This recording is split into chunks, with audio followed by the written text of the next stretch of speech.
Hospice is a very specialized type of care for patients and families through their end-of-life journey. It is a concept of care that includes physical, emotional, and spiritual care. Memorial's Home Hospice program serves over 800 patients in a given year in 14 counties in central Illinois.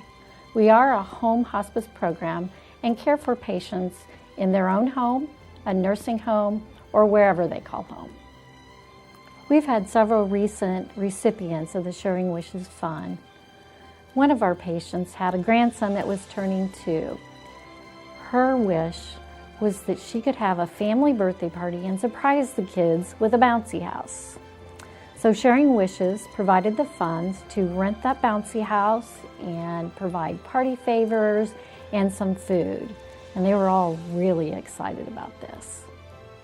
We had another patient who every year would visit the state fair just to see a clown band.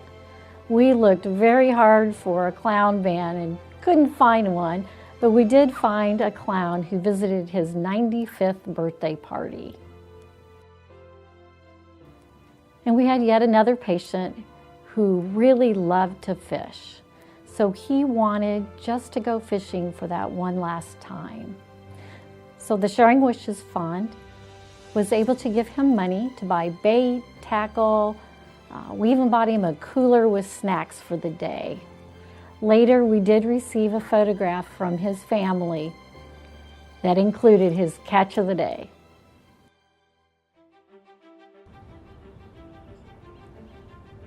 Dorothy loved to hear about my weekends, or actually what I was doing through the week, and happened to be that weekend. My girlfriend and I had some margaritas by the pool, and she said, "Oh, I wish I could be able to get out and have a margarita."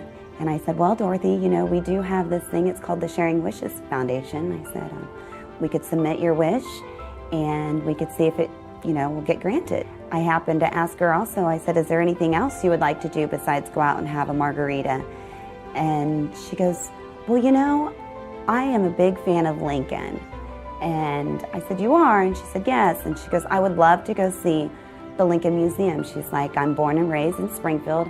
I've never been." So, of course, we got that going, and she was able to go have a margarita at Chili's, and then we were able to take a limousine ride over to the Lincoln Museum. So, I mean, she was just so happy that she was actually going to the museum because, you know, like I said, born and raised in Springfield, big fan of Lincoln.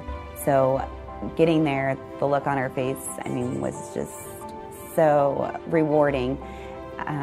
She just lit up like, "I'm really here?" You know, and of course we go inside, and first thing we have people greeting us, welcoming us, and which was really nice. And of course we were welcomed by the Lincoln family, the statues, right away. And I said, "Dorothy, look," and she just had this big smile like, "Oh, you know, I'm finally here." Well, Dorothy got to meet our 16th president. Of course, he was an impersonator, but it made her day.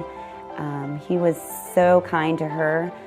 He whispered something in her ear, and I wasn't quite sure, but then come to find out, he was telling her that she needed to go into the White House to go see the gowns, which was absolutely, they were beautiful, and she just loved every single one of them. It was really nice to be able to walk through the museum with her and get to, you know, share that moment with her, because I mean, I know it meant a lot to her.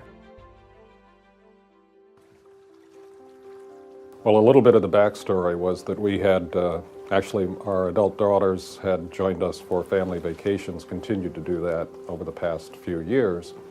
And the plan for this past summer, for the summer of 2013, was to go to Cape Cod, because Kathy and I had lived in the Boston area early in our marriage.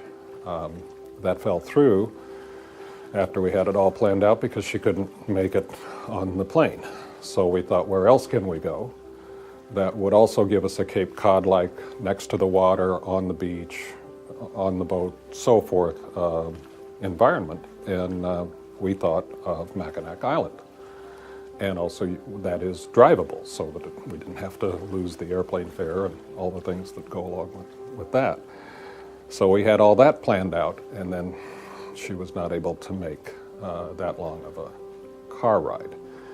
So although I don't exactly remember, I suspect that what I just said to you, I said to Shelley, our hospice nurse, and she, like the rest of the good folks, were very good listeners, takes that ball, gets in touch with Melissa, and the next thing I know, they have all planned out this pontoon boat ride on Lake Springfield, which was the closest thing we could get and certainly accessible. It was amazing because it was like a Tuesday or a Wednesday, and that it all came up, and by Friday we're on the boat out on Lake Springfield. So it was really quite impressive, and it was a very nice trip. We were out there, I think we had all afternoon. We were out there for a good couple of hours, and Mike, the boat captain, couldn't have been kinder and escorted us around, and it was fun, it was silly. So we had just a marvelous time. The second was just the thought of it, that a bunch of people that we didn't know cared enough to support this. It was like a connection, and it was a very, just that anonymous, not asking for it. We didn't ask anyone for it. It just was brought to us because of all the people that contribute, because of the wonderful people that are support and our professionals in the hospice system. It's not just Disney World or a ride on the boat.